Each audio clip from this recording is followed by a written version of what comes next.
When Jesus had called the 12 together, he gave them power and authority to drive out all demons and to cure diseases. And he sent them out to proclaim the kingdom of God and to heal the sick.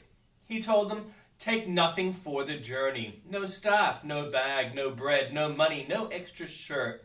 Whatever house you enter, stay there until you leave that town. If people do not welcome you, leave their town and shake the dust off your feet as a testimony against them." So they set out and went from village to village, proclaiming the good news and healing people everywhere. Now Herod the Tetrarch heard about all that was going on, and he was perplexed because some were saying that John had been raised from the dead, others that Elijah had appeared, and still others that one of the prophets of long ago had come back to life. But Herod said, "I beheaded John. Who then is this I hear such things about?" And he tried to see him. When the apostles returned, they reported to Jesus what they had done. Then he took them with him, and they withdrew by themselves to a town called Bethsaida. But the crowds learned about it and followed him. He welcomed them and spoke to them about the kingdom of God and healed those who needed healing. Late in the afternoon, the 12 came to him and said, "Send the crowd away so they can go to the surrounding villages and countryside and find food and lodging because we are in a remote place here." He replied, "You give them something to eat." They answered, "We have only 5 loaves of bread and 2 fish, unless we go and buy food for all this crowd." About 5,000 men were there. But he said to his disciples, "Have them sit down in groups of about 50 each." The disciples did so, and everyone sat down. Taking the 5 loaves and 2 fish, and looking up to heaven, he gave thanks and broke them. Then he gave them to the disciples to distribute to the people. They all ate and were satisfied, and the disciples picked up 12 basketfuls of broken pieces that were left over. And in the Old Testament, "And Samuel's word came to all Israel." Now the Israelites went out to fight against the Philistines. The Israelites camped at Ebenezer and the Philistines at Aphek. The Philistines deployed their forces to meet Israel, and as the battle spread, Israel was defeated by the Philistines, who killed about 4,000 of them on the battlefield. When the soldiers returned to camp, the elders of Israel asked, "Why did the Lord bring defeat on us today before the Philistines? Let us bring the ark of the Lord's covenant from Shiloh, so that he may go with us and save us from the hand of our enemies." So the people sent men to Shiloh, and they brought back the ark of the covenant of the Lord Almighty, who was enthroned between the cherubim. And Eli's 2 sons, Hophni and Phinehas, were there with the ark of the covenant of God. When the ark of the Lord's covenant came into the camp, all Israel raised such a great shout that the ground shook. Hearing the uproar, the Philistines asked, "What's all this shouting in the Hebrew camp?" When they learned that the ark of the Lord had come into the camp, the Philistines were afraid. "A god has come into the camp," they said. "Oh no, nothing like this has happened before. We're doomed. Who will deliver us from the hand of these mighty gods? They are the gods who struck down the Egyptians with all kinds of plagues in the wilderness. Be strong, Philistines, be men, or you will be subject to the Hebrews as they have been to you. Be men and fight." So the Philistines fought, and the Israelites were defeated, and every man fled to his tent. The slaughter was great. Israel lost 30,000 foot soldiers. The ark of the God was captured, and Eli's 2 sons, Hophni and Phinehas, died. That same day a Benjamite ran from the battle line and went to Shiloh with his clothes torn and dust on his head. When he arrived, there was Eli sitting on his chair by the side of the road, watching because his heart feared for the ark of God. When the man entered the town and told what had happened, the whole town sent up a cry. Eli heard the outcry and asked, "What is the meaning of this uproar?" The men hurried over to Eli, who was 98 years old and whose eyes had failed so that he could not see. He told Eli, "I have just come from the battle line. I fled from it this very day." Eli asked, "What happened, my son?" The man who brought the news replied, "Israel fled before the Philistines, and the army has suffered heavy losses. Also your 2 sons, Hophni and Phinehas, are dead, and the ark of God has been captured."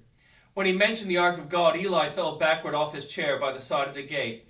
His neck was broken, and he died, for he was an old man, and he was heavy. He had led Israel 40 years.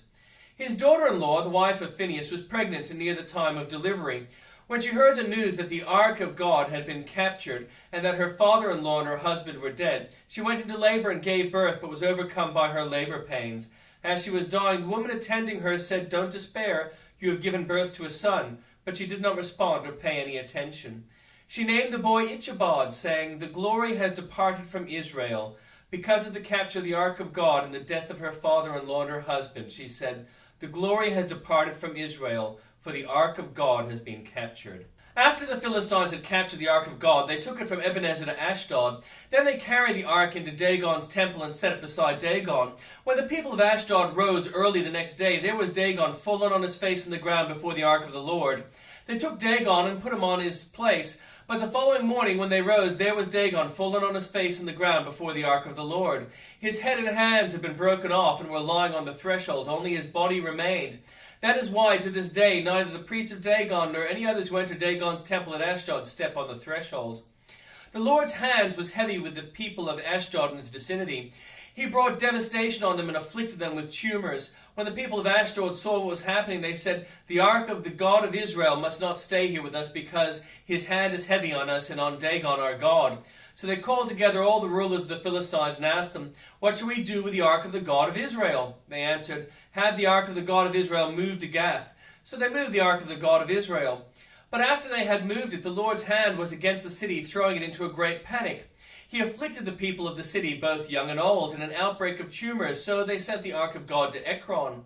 As the ark of God was entering Ekron, the people of Ekron cried out, "They have brought the ark of the God of Israel around to us to kill us and our people."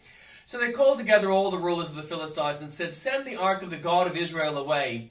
Let it go back to its own place, or it will kill us and our people." For the death had filled the city with panic. God's hand was very heavy on it.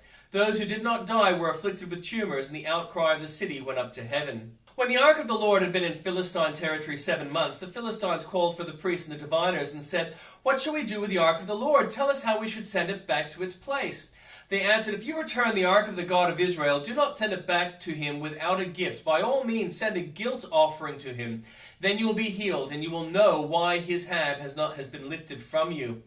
The Philistines asked, "What guilt offering should we send to him?" They replied, 5 gold tumors and 5 gold rats, according to the number of Philistine rulers, because the same plague has struck both you and your rulers. Make models of the tumors and of the rats that are destroying the country, and give glory to Israel's God. Perhaps he will lift his hand from you and your gods and your land. Why do you harden your hearts as the Egyptians and Pharaohs did? When Israel's God dealt harshly with them, did they not send the Israelites out so they could go on their way? Now then, get a new cart ready with 2 cows that have calved and have never been yoked. Hitch the cows to the cart, but take the calves away and pen them up. Take the ark of the Lord and put it on the cart, and in a chest beside it with gold objects you are sending back to him as guilt offering. Send it on its way, but keep watching it. If it goes up to its own territory towards Beth-Shemesh, then the Lord has brought this great disaster on us. But if it does not, then we will know that it was not his hand that struck us, but it has happened to us by chance. So they did this. They took 2 such cows and hitched them to the cart and penned up their calves. They placed the ark of the Lord on the cart, and along with its chest containing gold rats and models of tumors. Then the cow went straight up towards Beth-Shemesh, keeping on the road and lowing all the way. They did not turn to the right or the left. The rulers of the Philistines followed them as far as the border of Beth-Shemesh. Now all the people of Beth-Shemesh were harvesting their wheat in the valley, and when they looked up and saw the ark, they rejoiced at the sight. The ark came to the field of Joshua of Beth-Shemesh, and there it stopped beside a large rock. The people chopped up the wood of the cart and sacrificed the cows as burnt offering to the Lord. The Levites took down the ark of the Lord, together with its chest containing the gold objects, and placed them on the large rock. On that day the people of Beth-Shemesh offered burnt offerings and made sacrifices to the Lord.